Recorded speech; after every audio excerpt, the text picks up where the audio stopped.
Books are special things because not only do they tell us stories and take us on these amazing adventures, but there is a layer of complexity to how you write to tell stories beautifully or not. And there are different layers of storytelling, right? You can tell a great story, but tell it in a very straightforward way. You can tell a bad story in such an amazing way that it doesn't even matter. Or you can tell an amazing story in an amazing way, which is when one of the true greats emerges. So today, we're going to take a look at some fantasy books that have incredible writing, things that I'm recommending to you to read if you haven't, or if not, we're going to geek out about it, okay? Now, this is not an exhaustive list. There are many, many, many incredible authors who have written beautiful prose. But today we're going to argue and zoom in on a couple specific books with incredible prose that you need to read just to read something that's beautiful while also still being fantasy. Now, before we get into that, hello, my name is Andrew Givler. I am an author and a booktuber. I love talking about books, and my real life friends are tired of talking to me about books, so I talk to the internet about them. If you guys enjoy this kind of stuff, you want to see more like it, help me grow the channel, make sure you hit the like button so YouTube knows that you like it. Also, make sure to hit the little subscribe button. Okay, we have to get a certain amount of subscribers to grow the channel to get it some momentum.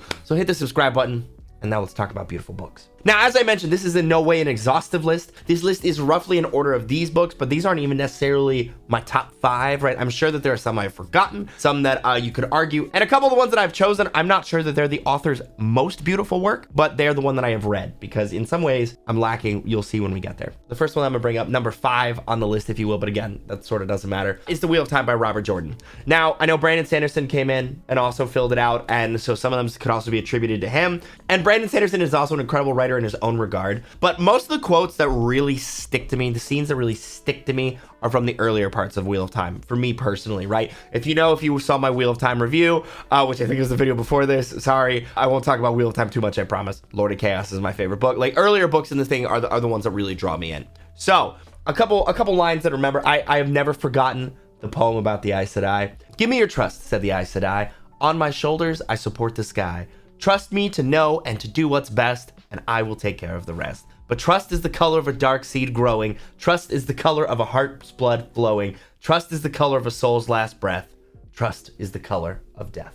There's another verse too. This is just so good. Like, it's just, you feel it in your bones. Give me your trust, said the queen on her throne, for I must bear the burden alone. Trust me to lead and to judge and to rule, and no man will think you a fool. But trust is the sound of the grave dog's bark. Trust is the sound of betrayal in the dark. Trust is the sound of the soul's last breath. Trust is the sound of death. Now, that is from Lord of Chaos, by the way. Just saying, Lord of Chaos is the best book of the series. But Robert Jordan absolutely had a way of saying some really, really pithy things so strong. Especially like the rhymes and like the lore stuff. I think that was really, really where his prose shined. I won't say that his dialogue is incredible all the time, especially with how big that series is. It couldn't be. But there are moments that he just nailed. That give me your trust, said the Aes Sedai, for on my shoulders I support the sky. Trust is the color of death. That's in my head all the time. So is he rode on the wings of the rising storm. He ran to the sound of thunder. He danced among the lightning bolts and tore the world asunder. Just, chills. I still have it. Like, you could also put Tolkien here, right? Not all who wander are lost. There and back again, a hobbit story. Like, some of those quotes that just never get out of your head that you never lose. Read Wheel of Time. It's really the takeaway from this channel. This is just a Wheel of Time fan channel. If there's 2 things I can make you do, it's read Wheel of Time and Dresden, probably. That's probably, if it gun to my head, okay? I'm gonna stop talking about Wheel of Time now, I promise.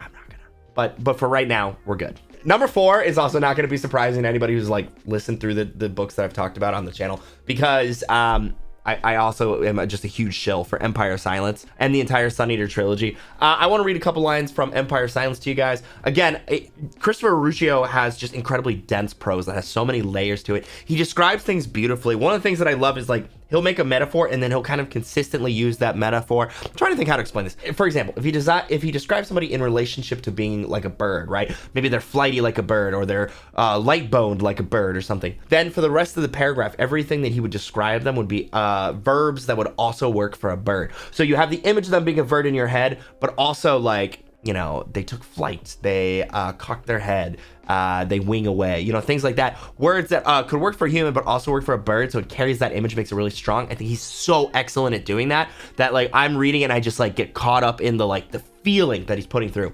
and I love it. But also he's got some banger liners. As the ancient sea was cruel, so too is that blacker sea, vaster by far, that fills the void between the suns like water. See what I mean about, like, the way he paints a picture? Ooh, so good, so good. Here's another banger. But the truth is poor poetry. True. Civilization is a kind of prayer that by right action we might bring to pass the peace and quiet that is the ardent desire of every decent heart. One more, okay? Just humor me. I do not consider myself a great artist, though she made me wish I was. I could not have known at this first meeting how many times I would fail to capture her, in charcoal and in life. The brazen declaration of her, the pride in that upturned chin, the pointed nose, and the tidy carelessness that put her above the opinions of lesser men. There's little sign of her wit, so close to cruelty in any of the drawings I made of her, and this poor prose cannot contain her beauty, body, or soul. They are only echoes, as is this. Empire of Silence is so beautifully written. Like, seriously, freaking read it, man. I get mad reading it because I'm so jealous. I'm so jealous of the artistry that went into making it. It is so good. I cannot speak more highly of it. That's why I put it number 4 on this arbitrary list that I made up, okay? I'm gonna go reread that whole series. The new one's coming out soon. Sorry, I'm derailing myself. I love books too much, man. I gotta calm down. I gotta stop myself. Okay.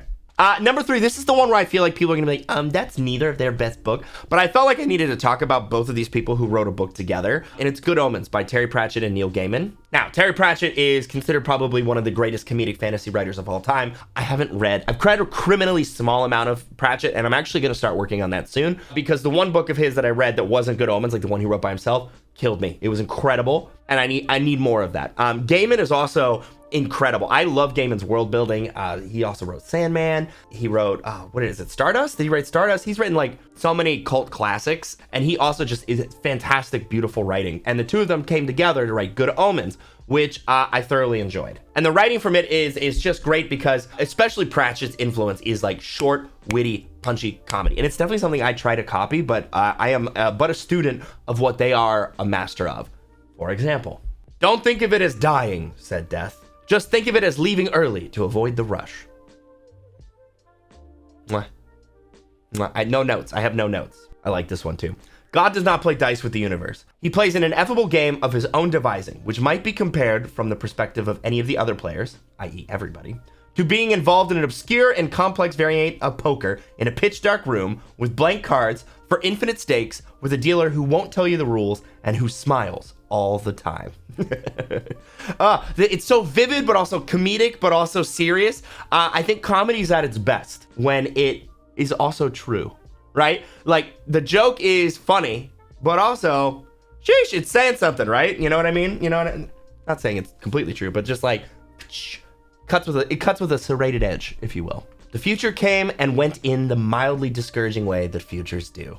I love that. So again, like I said, both of those guys have really extensive libraries. I chose this because 1, it's one of the ones that I've read, and 2, I felt like both of them qualified. Like American Gods is also incredible and very much worth reading if you haven't read it. Discworld, which is Pratchett's whole universe, like I said, I haven't dived in deep enough to it yet, and it's on my to-do list, but I'm sort of scared that once I do, it will consume me. So get ready for Discworld content is what I'm trying to say. Okay, number 2 and number 1 on this list are really, really arbitrary on the list of things that are arbitrary. I put The Name of the Wind at number 2. Rothfuss is another incredible writer. I think that Rothfuss and Ruccio are actually very similar. They write almost kind of similar ideas, but one's in space and one's in fantasy. And that's why I enjoy both of them so much. Rothfuss just has the most beautiful flowing prose. Especially, I love the mechanic of Rothfuss' book. And if you haven't read it, this is not a spoiler. But the book is written in 2 different perspectives. It's written in third person present and first person past. Because what's happening in the book is the main character at present time is retelling his origin story.